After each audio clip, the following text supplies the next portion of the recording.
Cuando toda mi familia apostó por mi hermano intocable y me dejaron hundirme solo, jamás imaginaron que en la cena de Navidad revelaría que vendí mi empresa por 30 millones. Su reacción fue un espectáculo, mi hermano exigiendo la mitad, mi madre gritando que le debo todo, y yo, por fin, devolviendo cada una de las humillaciones recibidas. Tenía 9 años cuando entendí por primera vez que mis padres no me miraban igual que a mi hermano.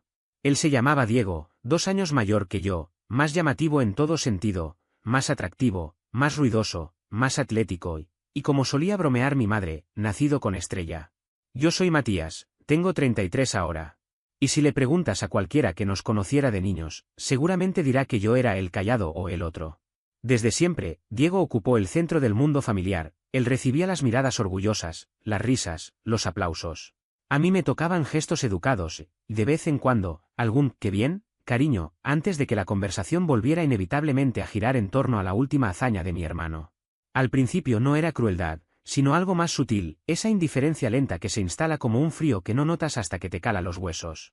Crecimos en un suburbio de clase media en Illinois. Mi padre, un contador reservado, casi nunca llegaba a casa antes de las 7. Mi madre se dedicaba al hogar y orbitaba completamente alrededor de Diego. Si él tenía un partido de béisbol, todos esperábamos para cenar. Si se olvidaba un proyecto de ciencias, mi madre corría a la escuela en pantuflas para llevárselo. Cuando yo sacaba un puntaje perfecto en un examen de matemáticas, lo veía un segundo y apenas decía bien hecho, antes de volver a ver algún vídeo de las jugadas de Diego. Me repetía que no era favoritismo, que quizá mi hermano necesitaba más atención, que yo no pedía demasiado. Pensaba que, si me esforzaba un poco más, si ganaba más trofeos, sacaba mejores notas, sonreía más, algún día ellos también me verían. Me uní al club de ajedrez, luego a los equipos de matemáticas, después al de debate. En la secundaria llegué a clasificar a nivel nacional 2 veces, una en debate y otra en programación. La reacción de mi madre, qué bien, pero ¿puedes creer que Diego sacó ahí en química? Esa materia es dificilísima. Mi padre no dijo nada. Mi hermano tampoco era un villano en esa época. Tenía carisma, seguridad, esa facilidad para caerle bien a cualquiera. Los profesores lo adoraban, los entrenadores hablaban de él como si fuera una promesa olímpica. Una vez, en su penúltimo año, se emborrachó en una fiesta y estrelló el auto de un amigo contra una cerca. Mis padres culparon a la cerca. ¿Literal? ¿Quién pone una cerca tan cerca de la carretera?, murmuró mi madre mientras lo defendía ante la policía con la determinación de un abogado contratado. No lo castigaron ni un día. A mí, por llegar 5 minutos tarde de una tutoría, me dieron una larga charla sobre respeto al tiempo de la familia. Cuando intenté señalar la desigualdad, mi madre me respondió cortante: no te atrevas a comportarte como Diego. Tú eres mejor que eso. Recuerdo quedarme mirándola, pensando, ¿mejor? Si ni siquiera me ves. Esa fue la primera vez que sentí no solo la injusticia, sino el peso helado de ser invisible. Cuando llegamos a la universidad, la diferencia de trato ya era tan absurda que casi daba risa. A Diego le pagaron toda la carrera. No por mérito, ni deportivo ni académico. Simplemente porque él debía concentrarse en encontrar su camino. En 3 años cambió de carrera 3 veces, dejó cursos a mitad de semestre y pasó 2 años estudiando negocios en Europa, lo cual consistió principalmente en viajar y enviar selfies desde playas y bares. Cada foto terminaba imantada en el refrigerador como si estuviera resolviendo un problema global. Yo conseguí becas parciales, trabajé en 2 empleos al mismo tiempo y aún así logré graduarme un año antes. Aprendí a programar por mi cuenta entre turnos en la cafetería del campus y noches enteras en la biblioteca mientras Diego ampliaba su red de contactos desde Praga. Una vez pedí ayuda con el alquiler. Solo para un semestre. Mi padre suspiró y dijo: no podemos seguir rescatándote. Matías, ya eres adulto. ¿Rescatándome? Nunca bebí, nunca me metí en problemas, nunca falté a clases. Solo quería pagar la calefacción en diciembre. Me mudé el día después de graduarme. Ni siquiera fui a la ceremonia. Mis padres no se dieron cuenta hasta que recibieron mi diploma por correo. Durante la década siguiente me volqué por completo al trabajo, sin red de apoyo, sin ayuda, con una mezcla de disciplina y resentimiento que me empujaba a trabajar 16 horas al día. A los 24 fundé mi primera empresa, una aplicación sencilla para que los freelancers organizaran facturas y controlaran su tiempo. Al principio fue modesta, luego creció lentamente, y después despegó. No se lo conté a mi familia. Ni cuando superamos los 100.000 usuarios. Ni cuando recibimos inversión. Ni cuando salimos en una lista de startups a seguir en una revista importante. Me repetía que ya no necesitaba su aprobación, pero quizá en el fondo temía darles un motivo para volver a aparecer en mi vida antes de que yo estuviera listo para enfrentar lo que cargaba desde niño. Entonces llegó la última Navidad. Llevaba años sin ir a casa. Desde la boda de Diego, que fue una historia por sí sola. 3 semanas antes, mi madre me llamó: hace demasiado que no vienes. Tendremos una cena familiar. Todos vendrán. Incluso tu prima Constanza, que volará desde Oregón. Me quedé en silencio. Luego añadió: y Diego traerá a su nueva novia. Es muy elegante. Por supuesto que sí. Aún no sé por qué acepté. Quizá quería comprobar si algo había cambiado. Quizá necesitaba imaginar que era posible. O tal vez estaba cansado de cargar ese peso invisible y pensé que una cena no me mataría. Alquilé un coche, conduje 4 horas bajo la nieve, me puse un blazer nuevo y llevé una botella de vino realmente bueno, no el genérico de feriado. Practiqué en mi mente frases cortas: sonríe, asiente, no provoques nada. La casa estaba igual, las mismas contraventanas verdes, el mismo felpudo gastado. Mi madre me recibió con un abrazo rápido y un comentario extraño: oh, estás más delgado que en tus fotos. Diego bajó casi saltando, como siempre, brazos abiertos. Matías, mira cómo estás, qué gusto verte, hermano. Sonreí, le estreché la mano. Hola, Diego. Su novia, Catalina, era alta, elegante, de esas personas que parecen listas para una sesión de fotos en cualquier momento. Me dio una mirada breve y comentó: tú eres el de tecnología, ¿cierto? Supongo, respondí. La cena fue abundante: carne asada, puré, varios acompañamientos que apenas recordaba. Éramos 12 apretados en el comedor, con risas resonando por todas partes. Como siempre, Diego acaparó la conversación. En un momento empezó a contar, con todo el dramatismo posible, como casi conocía a un empresario famoso durante un evento de caridad.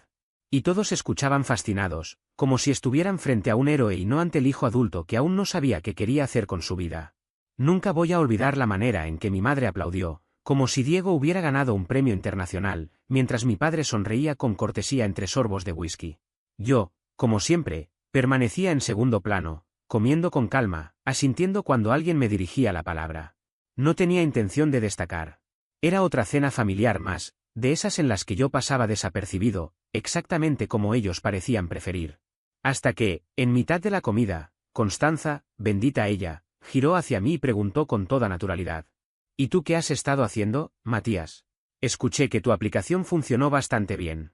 La mesa se quedó en silencio. Nadie se lo esperaba, ni siquiera yo. Mi plan era dejar que la noche transcurriera como de costumbre, sin que nadie notara mi existencia. Pero algo dentro de mí cambió.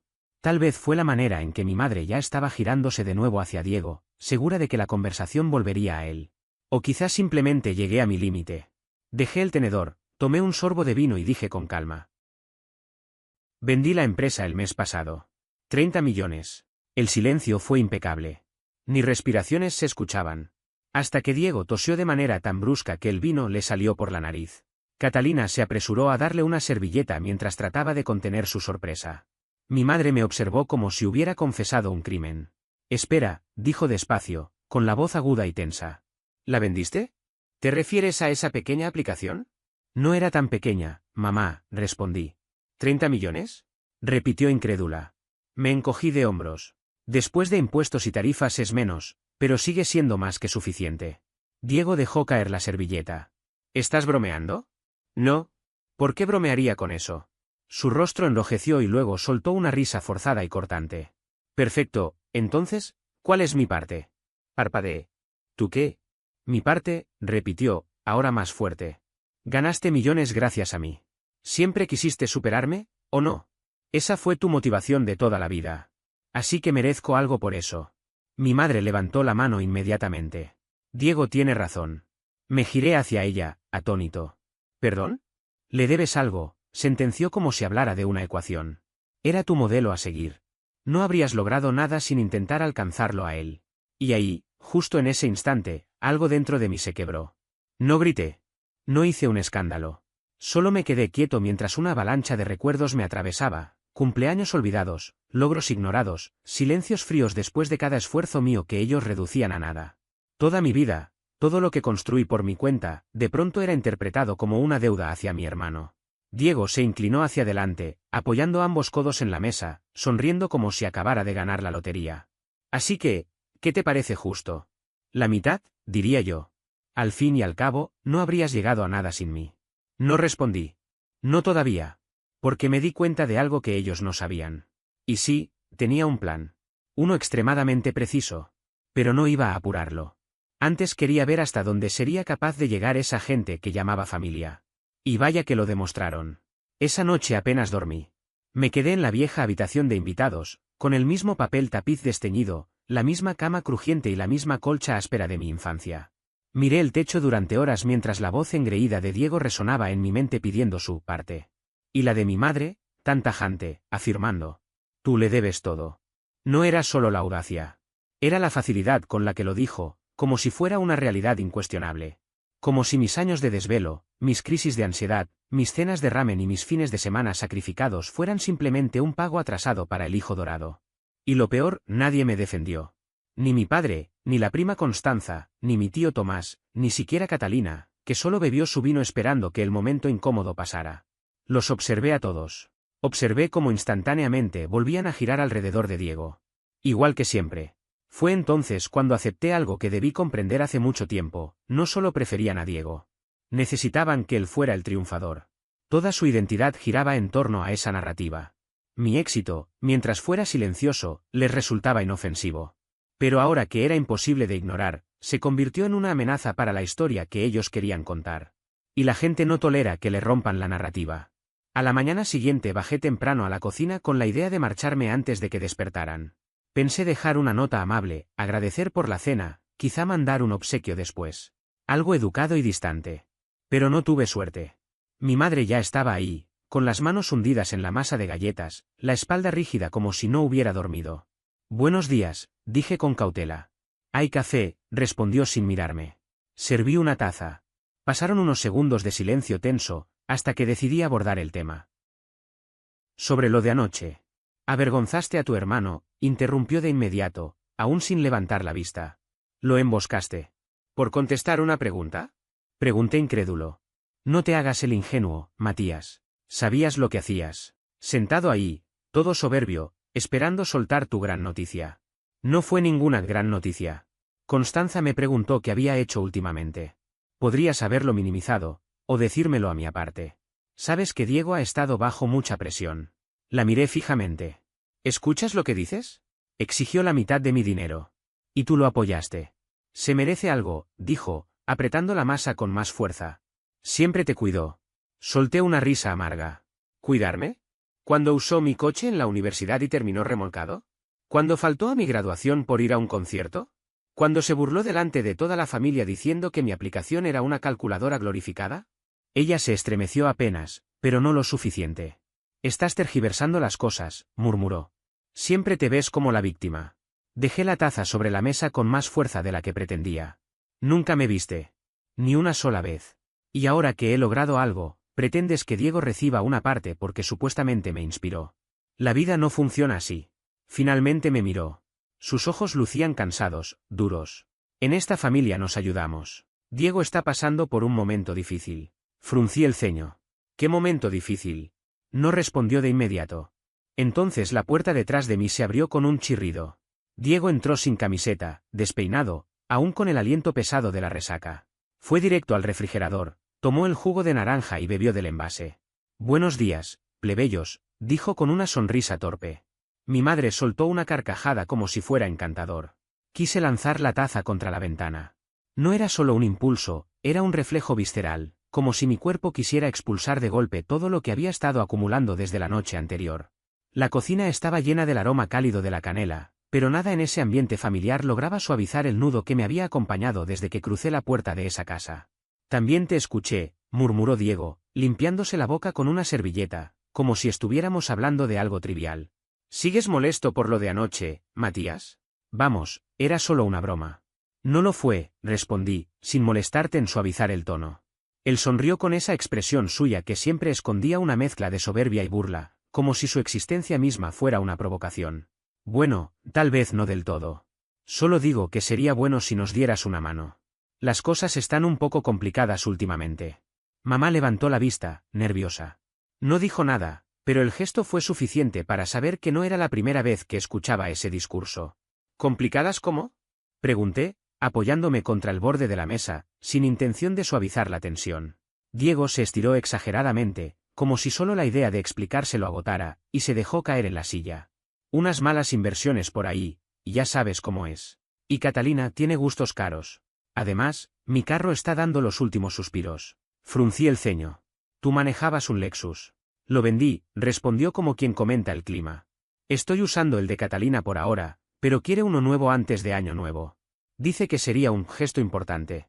Lo miré, intentando descifrar si hablaba en serio o si era algún tipo de broma absurda. ¿Quieres que te ayude a comprarle un auto a tu novia? Pregunté, casi sin entender cómo llegábamos a ese punto. Diego se encogió de hombros. No se trata del auto. Se trata de familia. Siempre hemos estado ahí el uno para el otro. No pude evitar mirar a mamá. Ella estaba secándose las manos, fingiendo que la conversación no la involucraba, evitando mis ojos como si estos quemaran. Tú le dijiste que yo ayudaría, dije, sin levantar la voz, pero con una claridad que la obligó a detenerse. El silencio se volvió pesado. Tú se lo dijiste, insistí. Antes de que yo llegara. Ella respiró hondo. Quizá mencioné que te estaba yendo bien, y Diego asumió. No, la interrumpí. Tú asumiste. Pensaste que yo iba a venir aquí, después de meses sin vernos, y a abrir la billetera como si fuera mi obligación. Diego bufó, apoyándose en el respaldo como si la conversación lo aburriera. Vaya, ahora te crees mejor que nosotros. No, respondí con la mandíbula tensa. Creo que trabajo para lo que tengo.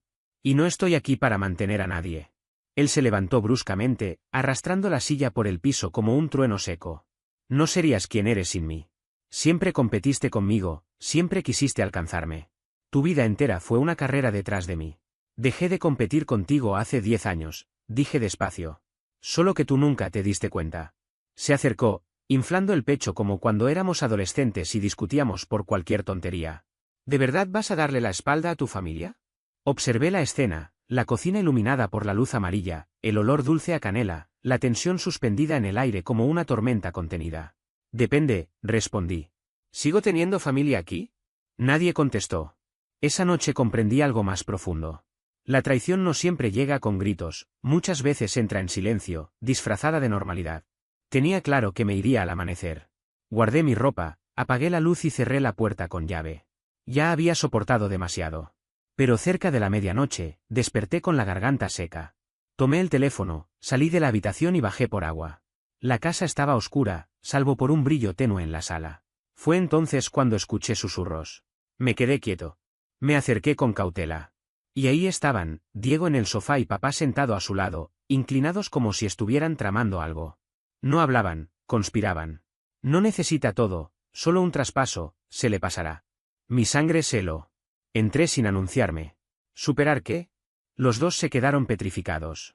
Papá se levantó con lentitud, intentando mantener un tono neutral que ya no engañaba a nadie. Matías, estábamos solo hablando. Estaban planeando quitarme dinero sin que yo lo supiera. Diego hizo un gesto amplio, como si yo exagerara. No dramatices. Solo estábamos pensando opciones. Miré a papá, que evitó mis ojos. ¿Qué opciones? Él titubeó antes de responder. Pensamos que si pudiéramos acceder a una parte de tus fondos, podríamos ayudar a Diego a recuperarse. Solo de manera temporal. Eres joven, no necesitas usar todo ahora. Reí. Pero no fue una risa normal. Fue seca, amarga, una que dolió más que todo lo anterior. ¿Así que ese es el plan? Yo trabajo 10 años para construir mi vida, y ustedes deciden que ahora soy una especie de cajero automático familiar. Papá frunció el ceño, como si yo fuera el irracional.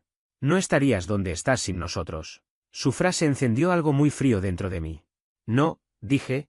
Estoy donde estoy a pesar de ustedes. Diego se irguió, con furia en los ojos. Cuidado, Matías. Te estás ganando enemigos. ¿Enemigos? Pregunté, dando un paso adelante. Para ser enemigos tienen que haber estado de mi lado alguna vez. Diego se fue murmurando insultos. Papá solo negó, decepcionado de mí, como si yo fuera el problema. Subí a mi cuarto y terminé de empacar. Pero cuando fui a cerrar la mochila, lo vi. Mi laptop. ¿Abierta? Yo jamás la dejo abierta. Toqué el mousepad y la pantalla se encendió. Revisé el historial, habían intentado abrir mis cuentas bancarias. Alguien ya había dado el primer paso. No solo querían mi dinero. Ya estaban intentando tomarlo a escondidas. Lo que sentí entonces no fue rabia ardiente, fue algo más profundo, una furia calculada, meticulosa, de esas que se quedan contigo por años. Era suficiente. Antes del amanecer, salí sin despedirme. Caminé hacia el auto con el portátil en una mano y la mochila en la otra. No miré atrás. No me permití ni un segundo de duda, porque sabía que cualquier sombra de nostalgia podía hacerme vacilar. Y no iba a perdonar esta vez. El camino a casa fue como moverse dentro de un sueño espeso. La niebla cubría las autopistas casi vacías y cada vibración del teléfono era una punzada en el estómago. Números desconocidos. Probablemente mamá llamando desde el fijo o Diego intentando contactarme con otro teléfono. No contesté. No estaba listo para escucharlos justificarse o peor, manipular. Cuando llegué a mi apartamento, la adrenalina se evaporó de golpe. Dejé caer mis cosas, me hundí en el sofá y fijé la mirada en el ventilador de techo que giraba con una lentitud casi irritante. Intentaron entrar en mis cuentas. Intentaron robarme.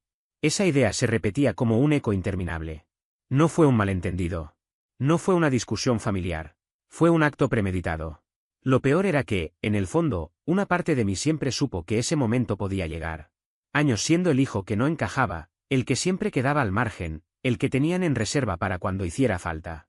Para ellos, yo siempre había sido un accesorio. Mi éxito, una casualidad que podían redistribuir. Hacia un solo lado, Diego. Los días siguientes fueron un vacío.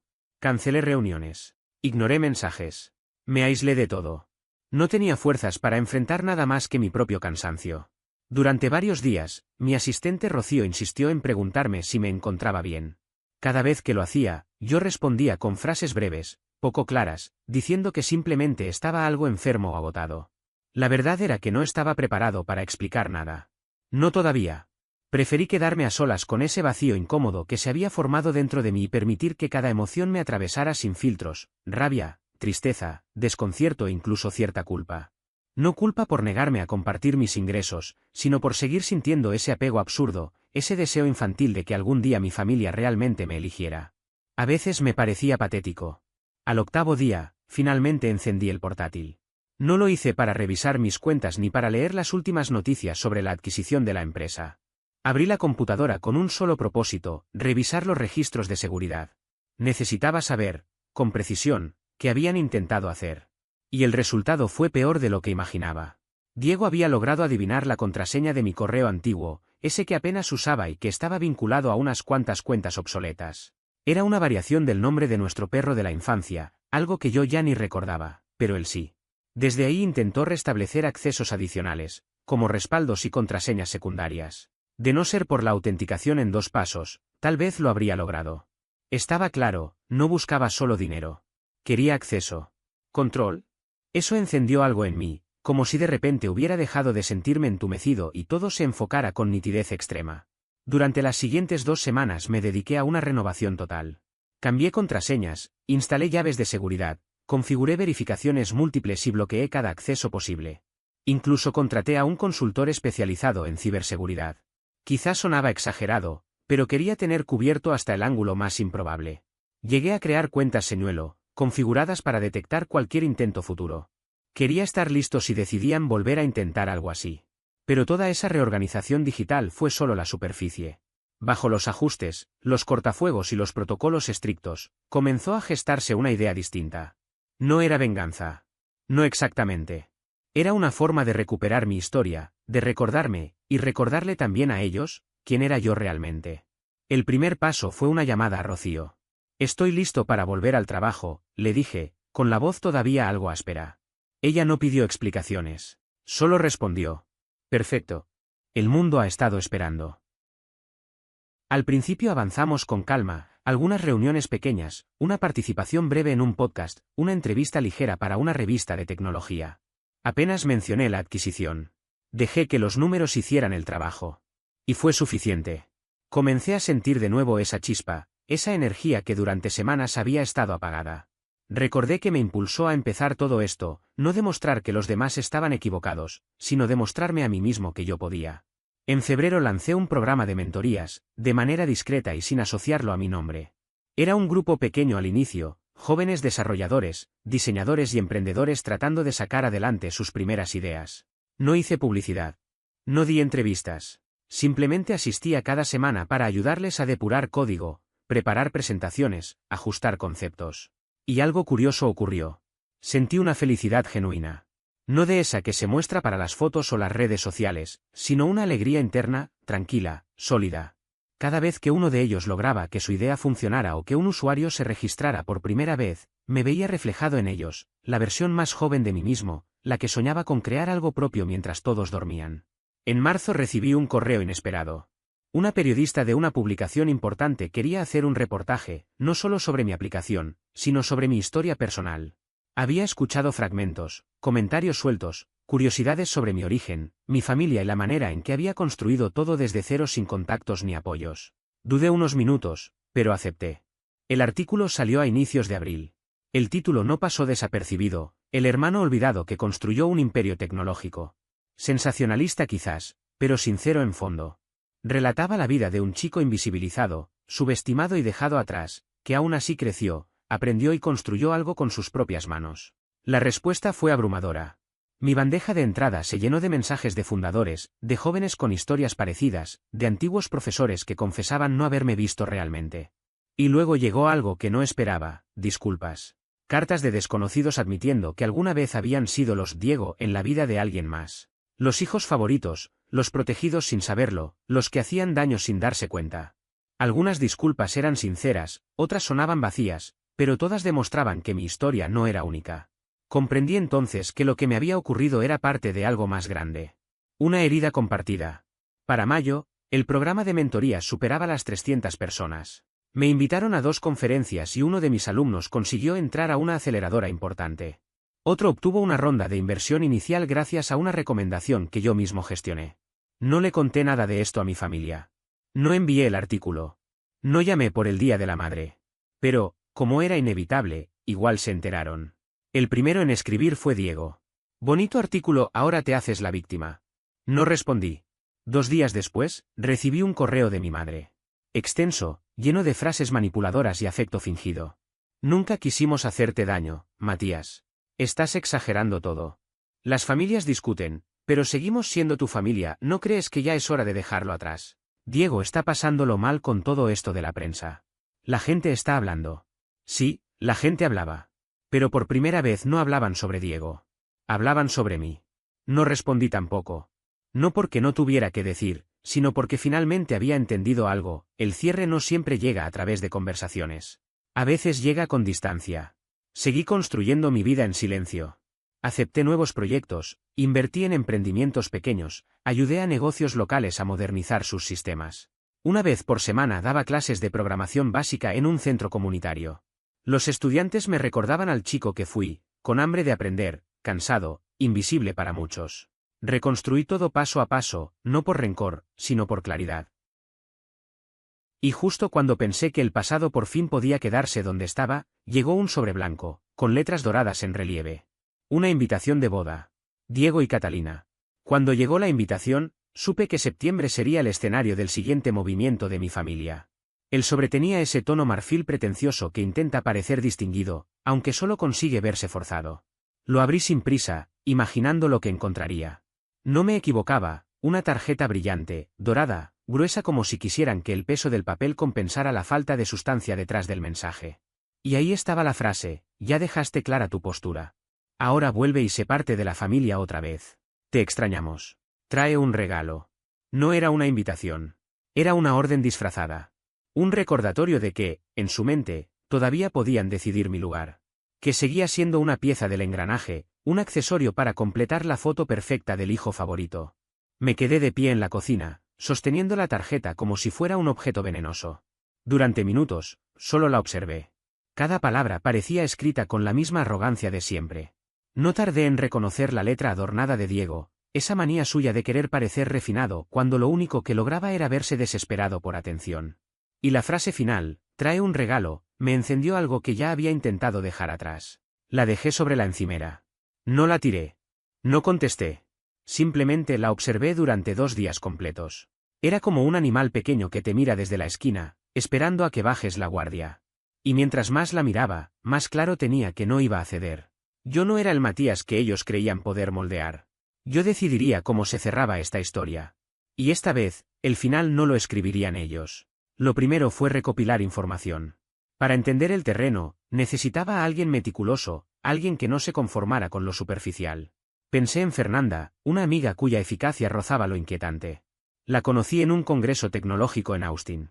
Mientras yo dedicaba mis días a levantar mi empresa, ella había elegido un mundo distinto: relaciones públicas, gestión de crisis, análisis de reputación.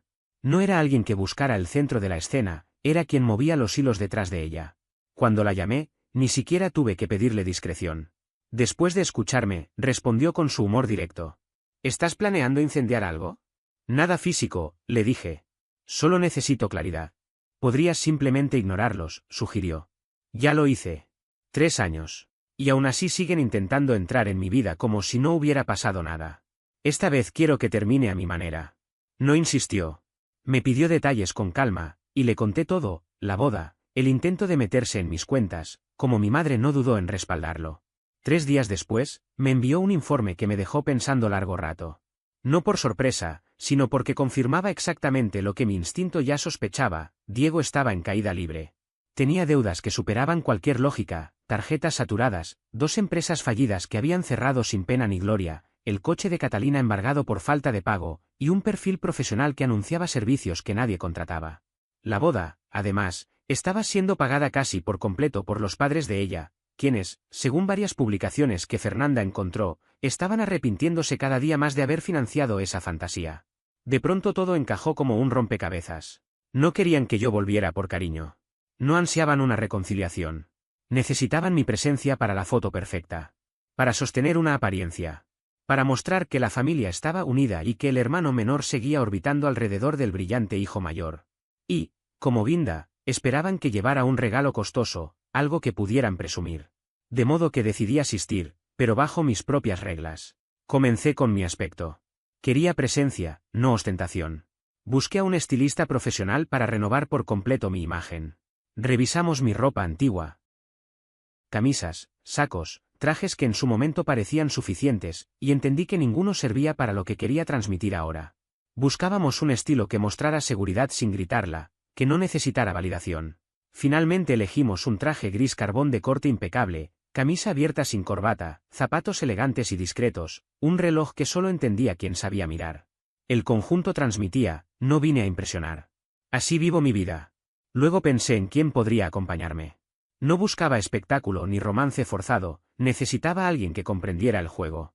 La respuesta llegó sola: Alina, una amiga de la universidad tan brillante como implacable con la hipocresía ajena. Cuando le conté el plan, se rió con esa naturalidad suya que no busca permiso. ¿Quieres que sea tu cita para la función principal del ego de tu hermano? Exactamente.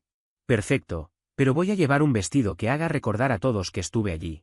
Viajó, trabajó con el estilista y eligió un atuendo que parecía sacado de una alfombra roja, un vestido burdeos con un corte asimétrico que llamaba la atención sin necesidad de exageración.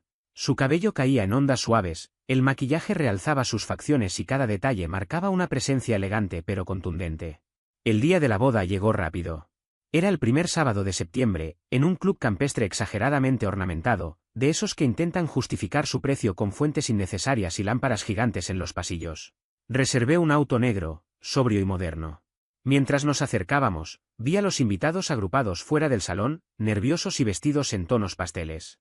Parecían más extras que participantes. Pero yo sabía que el verdadero espectáculo ocurriría dentro. ¿Listo?, pregunté. Más que lista, respondió Alina. Vamos a poner algunas cosas en su lugar. Entramos sin prisa, caminando con paso firme. Y de inmediato sentí como la energía del lugar cambiaba. Conversaciones que se detenían a medias, miradas que intentaban disimularse, susurros que se activaban de inmediato. No necesitaba sonreír ni posar, bastaba con estar allí junto a Alina, seguros, tranquilos, como si todo alrededor nos perteneciera por inercia. Nos acercamos a la mesa de registro con serenidad. No había nada que decir. La sala entera ya sabía que habíamos llegado. Mi nombre figuraba en la lista, aunque apenas. Parecía escrito a último momento, como si alguien lo hubiera añadido por compromiso. Ese pequeño detalle no me pasó desapercibido. Al entrar al salón, sentí que había caído dentro de una maqueta de catálogo perfecto, todo tenía un resplandor exagerado, como si alguien hubiera querido replicar un tablero de inspiración sin pensar en la gente real que iba a ocuparlo. Había detalles dorados por todas partes, desde los marcos de las señalizaciones hasta las esquinas de las mesas. La iluminación imitaba un estilo antiguo, pero sin autenticidad, y los manteles parecían tan rígidos como si hubieran sido planchados con una tabla metálica. En una esquina, un cuarteto de cuerdas tocaba melodías elegantes que casi nadie estaba prestando atención. Vi a mi madre primero. Conversaba animadamente con un grupo de parientes lejanos cerca del fondo del salón. Cuando nuestras miradas se cruzaron, se quedó inmóvil un instante. Después, como si hubiese recordado que estaba en público, estiró una sonrisa que se colocó como una máscara. Caminó hacia mí. «Oh, Matías», dijo con una cordialidad exagerada. «Qué bueno que hayas venido». Apenas miró a Alina. «Sí, aquí estoy», respondí con calma. Mi madre se inclinó para abrazarme, pero vaciló al acercarse, como si no estuviera segura de si debía hacerlo. «Te ves diferente», murmuró, como analizando cada detalle. Me encogí de hombros. He estado ocupado. Sus ojos bajaron a mi traje, al reloj, a las llaves del auto que había guardado en el interior de mi abrigo. Luego regresó a Alina. «¿Y ella es?» «Alina», dijo ella con serenidad, ofreciéndole la mano. «La cita de Matías». La sonrisa de mi madre tembló apenas un segundo. «Bueno», dijo.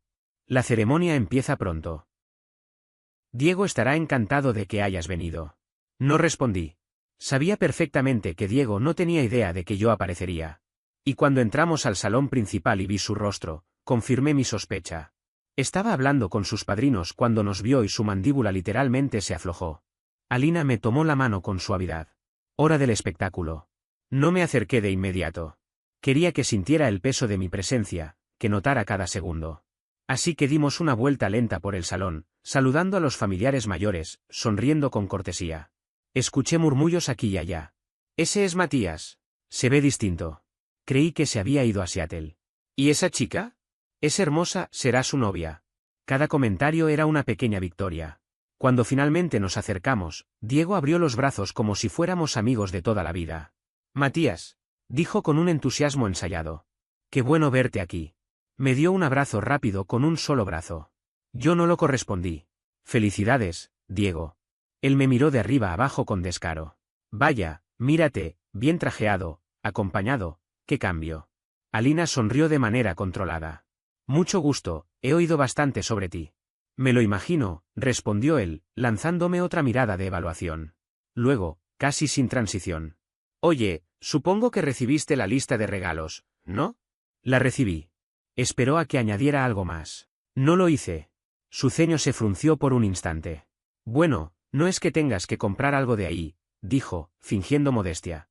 «Solo son sugerencias. Aunque», se inclinó un poco, «estamos esperando que alguien nos regale la máquina de espresso. Es de las mejores». «Interesante». Soltó una risa incómoda. «Y bueno, ¿cómo va el trabajo?» «Muy bien», respondí. «Estoy asesorando a algunas startups. Me mantiene ocupado». «Ah, claro, todavía exprimiendo esa venta de tu app, ¿eh?», dijo con una sonrisita que pretendía ser graciosa.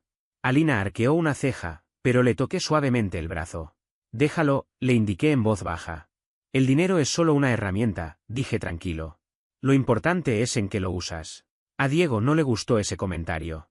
Vi cómo su sonrisa se tensaba, cómo sus ojos se entrecerraban apenas. Perdía el control, ese control que siempre había querido tener sobre mí.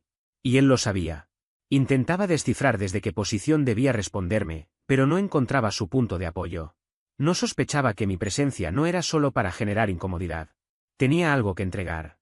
Algo que cambiaría el rumbo de esa noche. Pero aún no. Antes quería que él sintiera esa inquietud creciente, que la duda trabajara sola dentro de su cabeza. La ceremonia fue tal como la imaginaba, larga, pretenciosa y producida como si fuese un episodio especial de algún programa de bodas. Catalina, la novia, lucía impecable. Siempre lo hacía. Pero su sonrisa tenía un brillo apagado, y Diego parecía más un ejecutivo cerrando un trato que un hombre declarando amor verdadero. Cuando el oficiante los declaró marido y mujer, Diego inclinó la cabeza hacia la gente como quien celebra una victoria personal. Aplaudí con moderación. Alina se acercó a mi oído. «Todo este evento es una ilusión colectiva». «Lo sé», susurré. «Y toda ilusión termina deshaciéndose tarde o temprano. La mía está cerca». Durante el cóctel, nos movimos entre los invitados con calma. Permití que Diego me viera conversar con los asistentes más influyentes.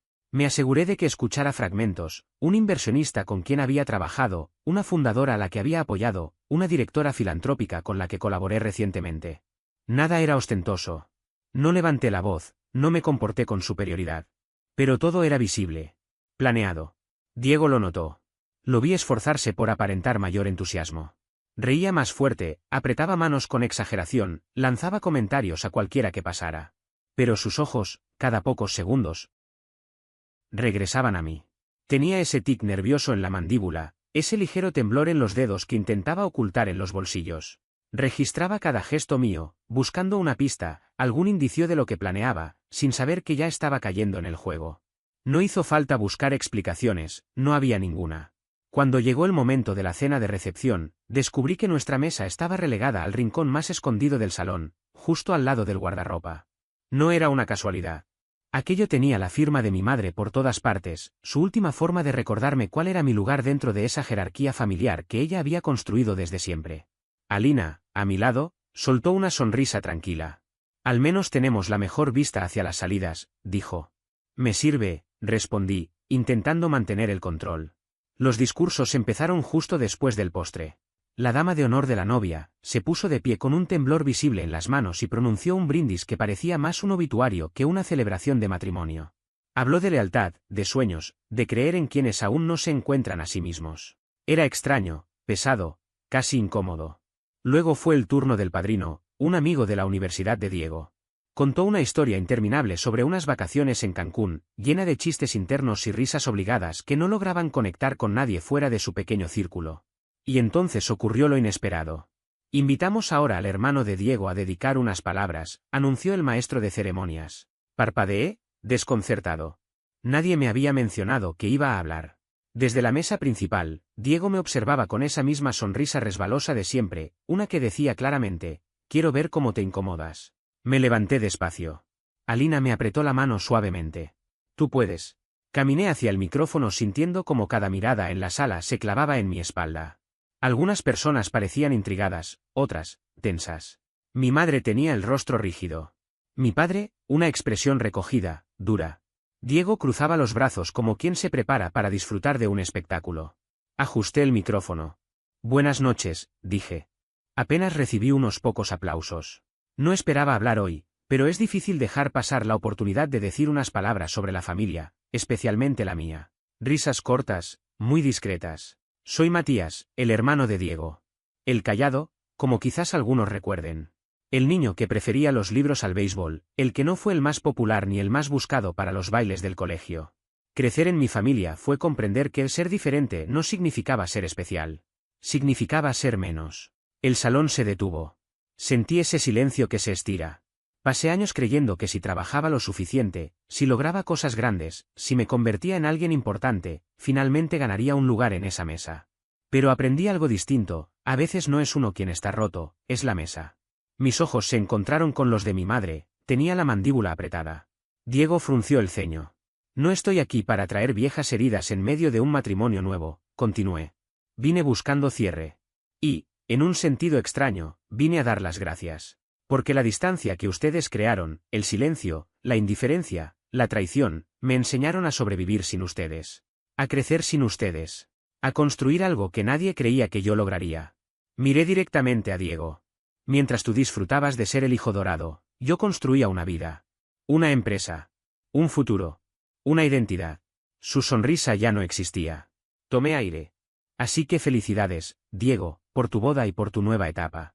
De verdad espero que todo sea lo que deseas. Y respecto al pasado, considera esto mi despedida definitiva. Bajé del escenario sin esperar aplausos. No llegaron. Solo un silencio espeso. Alina se levantó al verme volver, pero no nos sentamos. Salimos del salón con calma, como si la escena no nos perteneciera. Al pasar junto a mi madre, ella me agarró del brazo. Matías, susurró con furia, ¿qué crees que acabas de hacer? Decir la verdad. Acabas de avergonzarnos. No, mamá, respondí, mirándola de frente.